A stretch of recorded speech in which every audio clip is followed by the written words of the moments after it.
Oke, jumpa lagi di Geowater Channel Indonesia.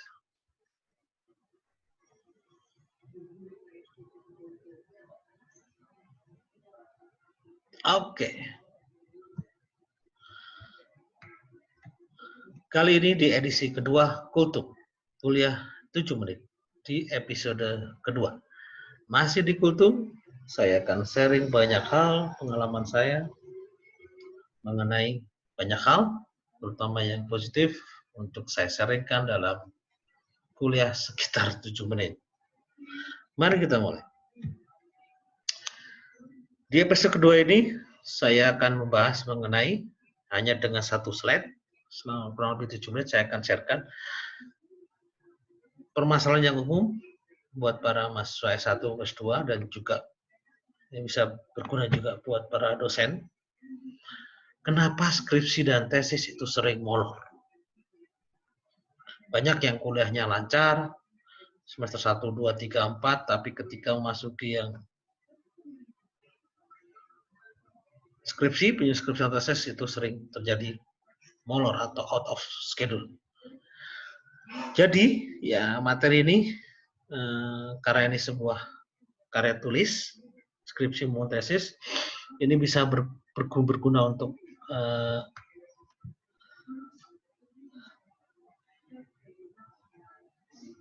skripsi, tesis maupun disertasi. Ya, teman-teman disertasi juga biasanya sering molor, tidak on time. Dan juga penyusunan paper ini juga menurut kaidah-kaidah penulisan saintifik. Jadi yang saya bahas kenapa skripsi dan tesis dari sisi penulisannya. Dari sisi penulisannya dan bidang-bidang yang lain. Dan kaitannya dengan penulisan itu. Ya. Part bagaimana mengoleksi datanya atau laboratoriumnya tidak saya bahas karena itu sangat set spesifik sekali, tidak umum, tidak general, tidak berlaku general. Jadi beda penelitinya orang bidang A, B, C itu beda karakternya dari laboratorium, ada yang tidak ada laboratorium, ada yang di fields, ada yang ngumpulin kuesioner dan sebagainya. Part itu saya skip karena itu sangat spesifik. Saya masuk ke part umum yang bisa kita selesaikan. Kenapa permasalahan sering muncul, skripsi dan tesis sering muncul. Mari kita buka. Tips pertama itu cara penulisan. Ya. Atau write order ini urutan penulisan. Maaf saya beberapa bahasa Inggris bahasa susah. Write order atau urutan cara menulis. Yang pertama, jadi saya sering terganggu mahasiswa, ya mungkin belum mahasiswa itu sudah sampai beberapa nih gitu. Itu suatu obrolan yang nggak pas sebenarnya, nggak tepat menurut saya. Karena sepertinya menulis paper itu urutannya dari depan ke belakang. Enggak. Riset itu tidak begitu. Ya. Urutannya bukan dari depan. Ceritanya nggak kayak gitu. Ya. Layoutnya begitu, tapi cara menulisnya tidak seperti itu. Ya. Order cara menulisnya tidak seperti itu urutannya. Pertama, cara menulisnya itu urutannya. Itu metode dulu baru result. Ini satu step ini. Ya. Jangan metode kita selesaikan nulisnya kemudian resultnya apa. Tidak. Karena jangan sampai kita menulis metode-metode yang tidak perlu, tidak ada resultnya kita tulis. Yang kita tulis hanya metode-metode yang ada resultnya. Sekali lagi, yang kita tulis hanya metodologi-metodologi yang ada hasilnya. Yang tidak ada hasilnya tidak kita tulis. Kalau punya dua metode, tuliskan metode pertama, resultnya apa. Metode kedua apa, resultnya apa. Kalau tesis atau disertasi dia punya combine metode, ya metode ketiga apa, resultnya apa.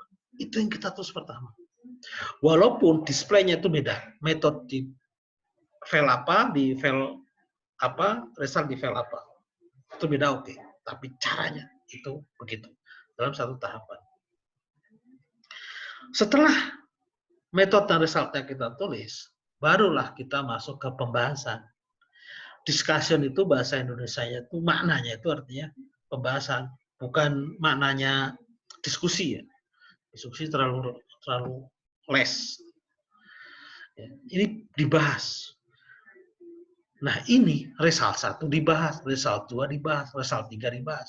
Kenapa ini berbeda discussion itu terpisah cara nulisnya? Kadang-kadang pembahasan itu discussion itu menggabungkan beberapa result. Bisa nyambung, bisa enggak. Ya, disertasi saya yang itu antara 1 dan 2, metode 1 itu nyambung disertasi saya. Itu yang saya di Jepang. Ya, disertasi saya di ITB itu salah satu nggak nyambung, nggak ada hubungan. Ternyata setelah saya buat, oh ternyata urutannya begini, A dan B. Ya bisa aja, gitu. Bisa nyambung, bisa enggak. Nah diskusi ini bisa hanya menggabungkan dari tiap result, kemudian ada beberapa gabungan result.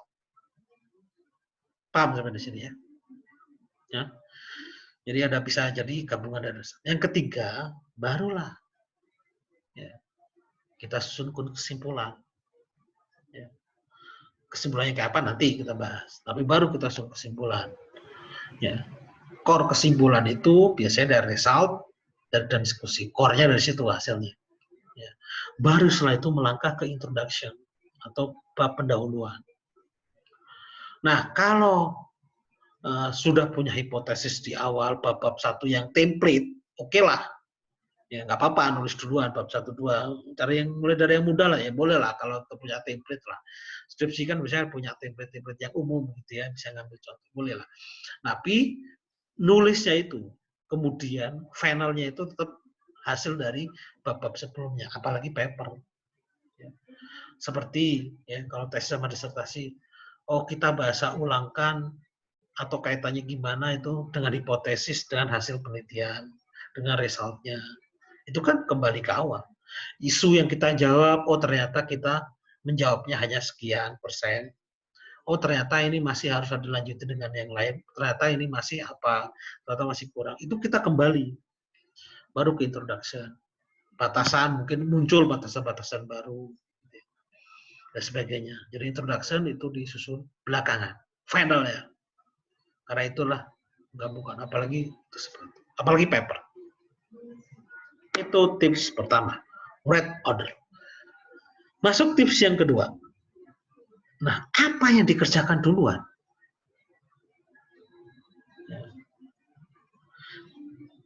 Jadi supaya nggak macet gitu ya. Banyak yang macet itu kalau saya jamin lah kalau orang nulis dari bab 1, bab 2 itu ngurut dari depan itu macet biasanya. Karena kita mau nulis apa gitu. Ya.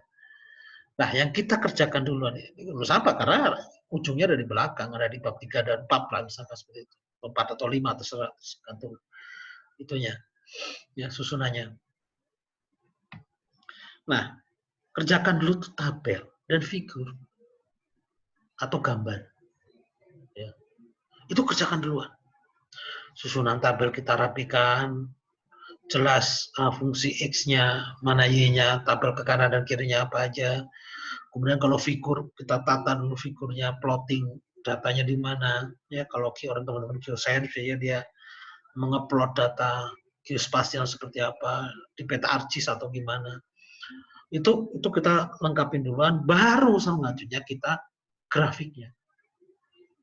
Baru setelah itu kita bikin grafik. Hubungan ini sama ini, hubungan ini sama ini. Terus, seperti apa yang kita lakukan, komponen. Kita buat terus cerita ini baru ada. Nah, kadang-kadang ketika di Grab ini, kadang-kadang kita muncul tuh ide baru. Oh, kita kurang ini nih. Oke, kita bisa tambah analisis laboratorium apa, tambah kita exercise apa lagi, dan sebagainya. Ini kita muncul misalnya ketika menyusun grafik ini. Kita punya 3-4 grafik, hubungannya sama ini, wah, cerita udah mulai enak. Oh, udah mulai lega tuh biasanya. Baru setelah itu kita writing. Ini cara stepnya. Ya. Jadi kita langsung ke core A-nya.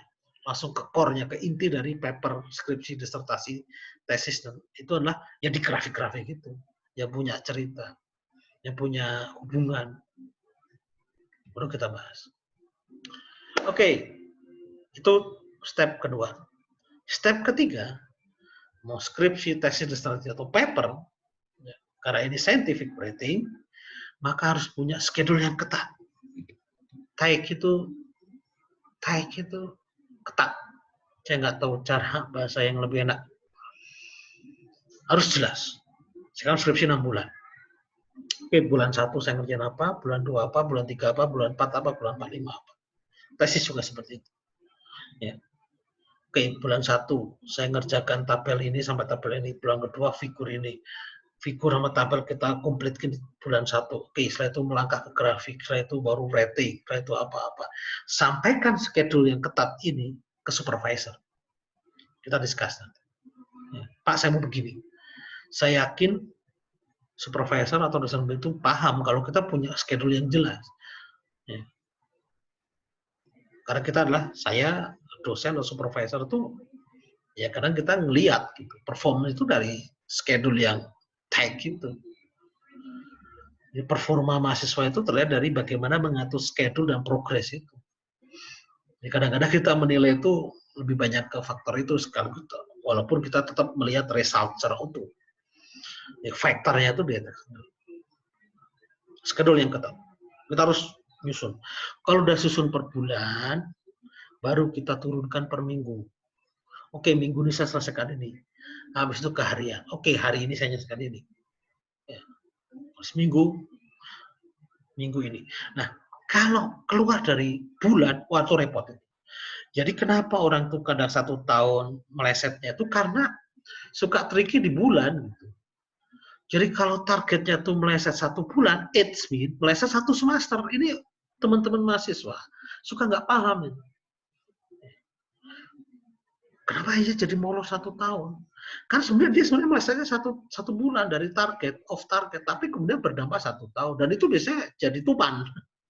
Jadi tuman. Maka kayaknya schedule. Jadi jangan sampai masih dari bulan. Kalau minggu masih kekejar lah. Kalau hari ya oke lah. Kalau minggu tuh masih bisa struggle itu ngejar target-target. Kan begitu loss 1 bulan, saya jamin bablas. Meleset itu bisa sampai periode wisuda berikutnya. Ketiga, schedule yang ketat. Keempat, ini kalau berlaku buat teman-teman S3 itu resident time. Harus punya waktu konsultasi, waktu tinggal di kampus yang jelas. Resident itu waktu tinggal. Atau saya sebut sebenarnya ini pakai SMA atau waktu konsultasi yang jelas. Bulanan atau 2 mingguan. Ya. Wah, kalau sudah bimbingan itu kalanya 2 bulanan, aduh nggak bisa itu, pasti off itu. Ya.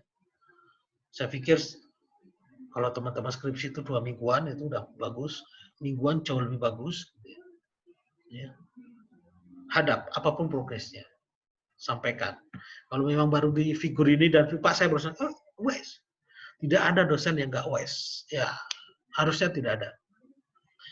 Sampaikan schedule-nya, sampaikan progres di tabel figur. Oke, saya Pak bulan ini memang saya ngerjakan ini Pak, baru kita. Gitu. Jadi punya waktu resident. Dan ini berkaitan dengan poin Pak. Konsultasi waktu dan kalau waktu konsultasinya itu 1 bulan, off lah itu.